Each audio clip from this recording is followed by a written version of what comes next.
The following days felt unreal, as though Mark were drifting through his own life from behind a pane of glass. At the auto shop, he went through the motions of changing oil, tightening bolts, and handing over keys, but he couldn't focus. His co-workers noticed his distraction, though no one pressed him. Every time he caught his reflection in the shop's dusty window, his eyes seemed wrong, bloodshot, hollow, carrying something unspeakable beneath the surface. At night, he couldn't stop touching the scar. The skin around it tingled, not with pain exactly, but with a kind of low hum, as if there were faint vibrations beneath the surface. Sometimes, while half asleep, he thought he could feel something moving just below the skin, a crawling sensation that left him shuddering and awake until dawn. He tried convincing himself it was all stress. Maybe he'd had some kind of blackout. Maybe the scar was old and he'd never noticed. But the more he tried to rationalize it, the more the memories of that missing night gnawed at him. A cold light on the horizon, a soundless hum, the faint impression of hands. No, not hands, but something like them pressing against his skin. 2 weeks after the incident, the headaches began. They weren't ordinary headaches, but sharp, stabbing pulses behind his eyes that came without warning. He would drop tools at work, clutching his head while waves of nausea passed through him. The world seemed to flicker, as though reality itself were stuttering for a moment before resuming. Finally, his sister convinced him to see a doctor. At Ashford Medical Center, the fluorescent-lit corridors smelled of antiseptic and burnt coffee. The doctor examined the scar briefly, but seemed more concerned about the memory loss and headaches. He ordered an MRI, explaining in a calm, rehearsed voice that it was likely neurological, a seizure disorder, a concussion, perhaps something vascular. Mark lay still as the MRI machine hummed and clattered around him. The sound was mechanical, harsh, yet beneath it he thought he detected another rhythm, a faint metallic clicking that didn't come from the machine. Each click vibrated inside his skull, syncing with the pounding of his heart. When the test was done, he was sent back to the waiting room. Time dragged. The clock ticked loudly, every second stretching longer than the last. At one point, the overhead lights flickered, and Mark swore the shadow cast against the opposite wall shifted in ways the furniture couldn't explain. Eventually, the doctor returned, holding a manila folder that he gripped more tightly than necessary. He didn't sit down.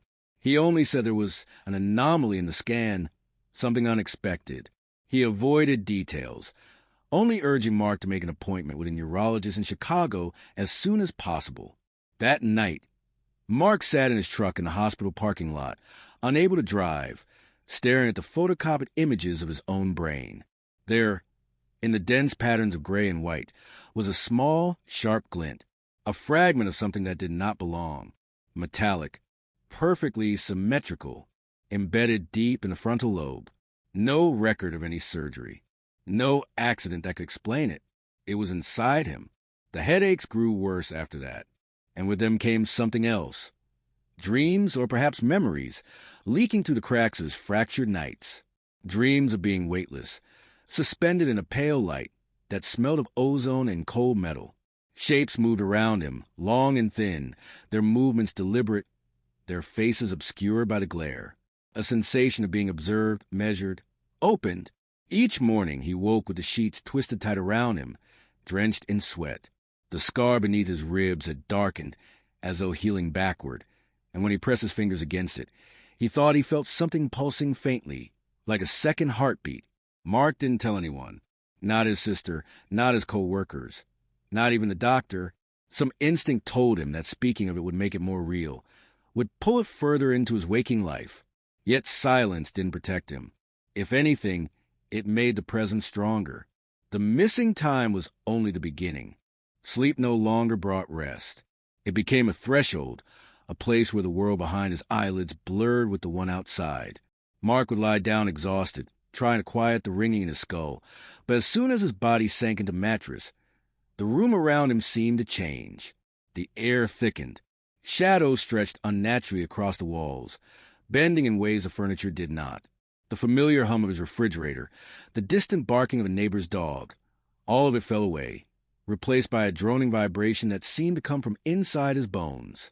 Sometimes he would awake in the middle of the night and find himself standing at the window, though he had no memory of getting up.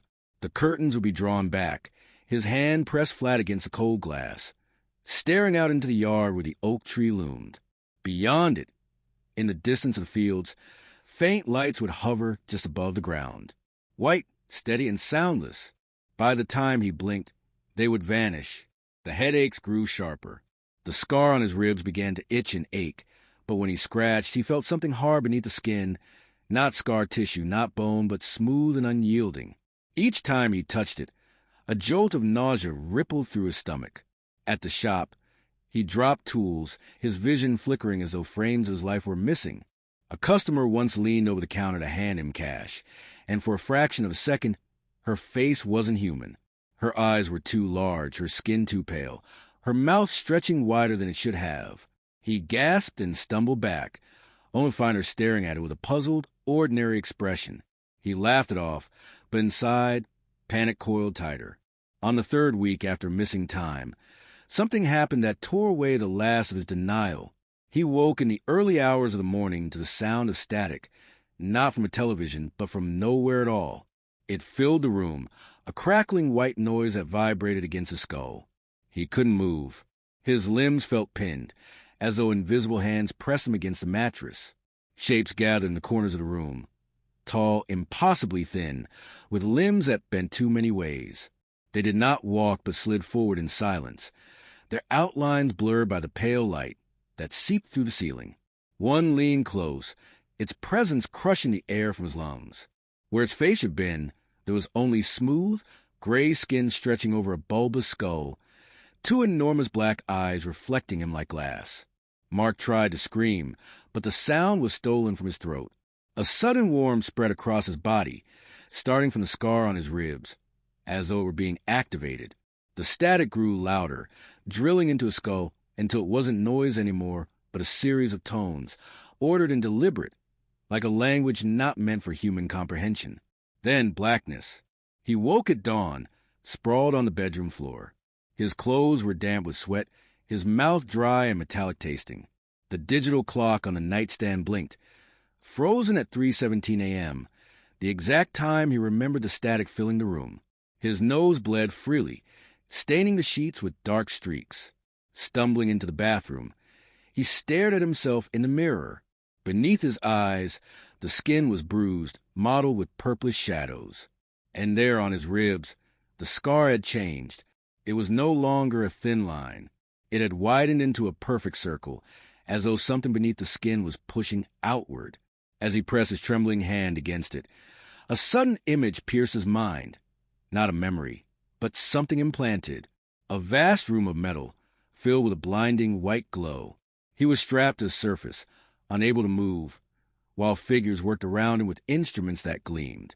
One of them leaned over his face, and in its glassy black eyes he saw himself reflected, small and helpless. The vision ended as suddenly as it began. Mark collapsed against the sink, gasping for air. His pulse raced, but his blood felt sluggish, thick, as though part of him no longer belonged entirely to himself. The implant in his skull was not dormant. It was awake. And whatever had placed it there was watching. Mark stopped recognizing his own body. The mornings were the worst. Each time he stripped off his shirt, the reflection in the bathroom mirror showed new changes. The scar at his ribs had become a raised welt, round and smooth, as if something beneath the skin were pushing outward. When he pressed against it, it didn't give like flesh. It was solid metallic, cold. At first it was just that, the scar. But within days, other signs appeared. His veins stood out darker, almost black, tracing strange patterns up his arms. At night, they glowed faintly beneath the skin, a subtle phosphorescence visible only when the lights were out. His eyes, once a clear hazel, now reflected light unnaturally, catching it like polished stone. He stopped sleeping altogether. When he closed his eyes, visions flooded in, a sky lit with artificial constellations, metal corridors stretching endlessly, rows of unmoving human forms suspended in translucent chambers. Sometimes he saw himself among them, suspended, his mouth slightly open, eyes blank. Food no longer tasted right. Meat left him nauseous. Bread turned to ash in his mouth. Instead, he craved cold water, gallons at a time, drinking until his stomach cramped. His weight dropped rapidly, skin tightening against his bones, though he no longer felt weak. If anything, his strength seemed to increase in bursts, sudden spasms that left dents in the drywall where his hand had struck it too hard. The headaches reached new peaks. They were no longer random but rhythmic, arriving in sharp pulses, as though in response to something external. During one attack, he fell to the floor, clutching his skull, and in that blinding pain he heard them again, not voices but tones.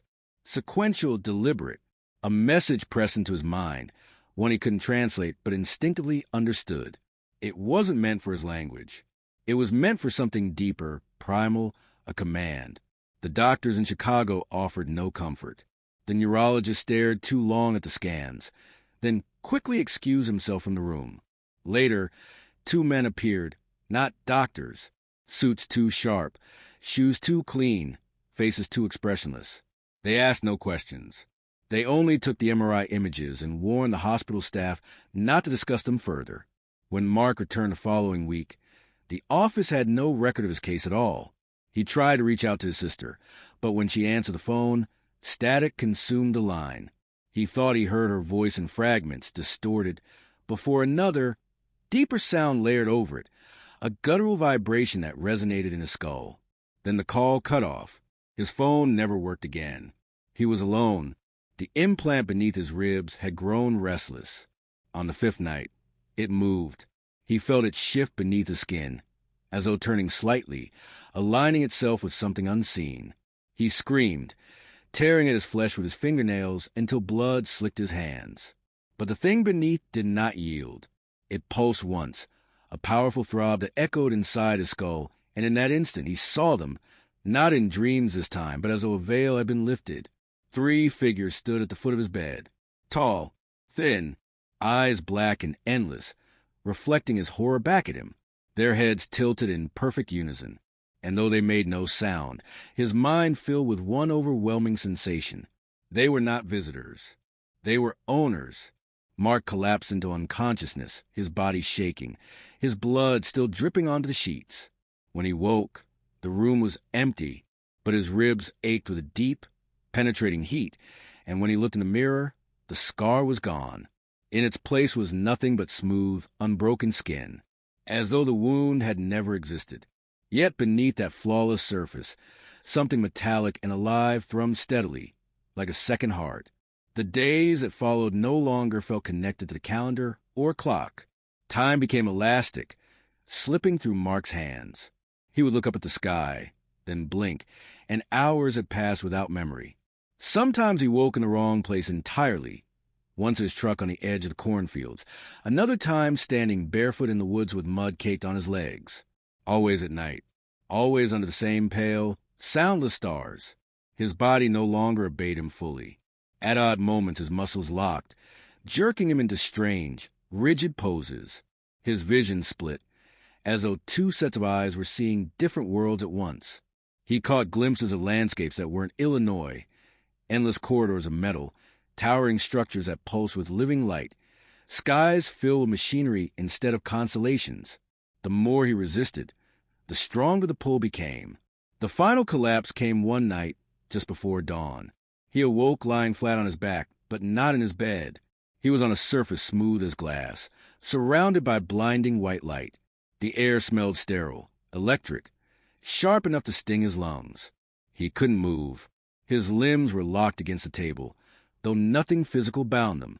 Figures encircled him, not dozens, not even a handful, but just 3, the same he had glimpsed in his bedroom. Their proportions were wrong for life as he knew it. Torsos too narrow, arms too long, heads too heavy to balance on such thin frames. Yet they stood effortlessly, their enormous eyes fixed upon him without emotion. One leaned close. A shadow fell across his face. The blackness of its eyes swallowed his reflection until he saw nothing of himself anymore. Its thin fingers hovered just above his chest, and then the skin split open without blade or blood, parting cleanly to reveal the circular implant glowing faintly inside. The others observed, silent, as if waiting.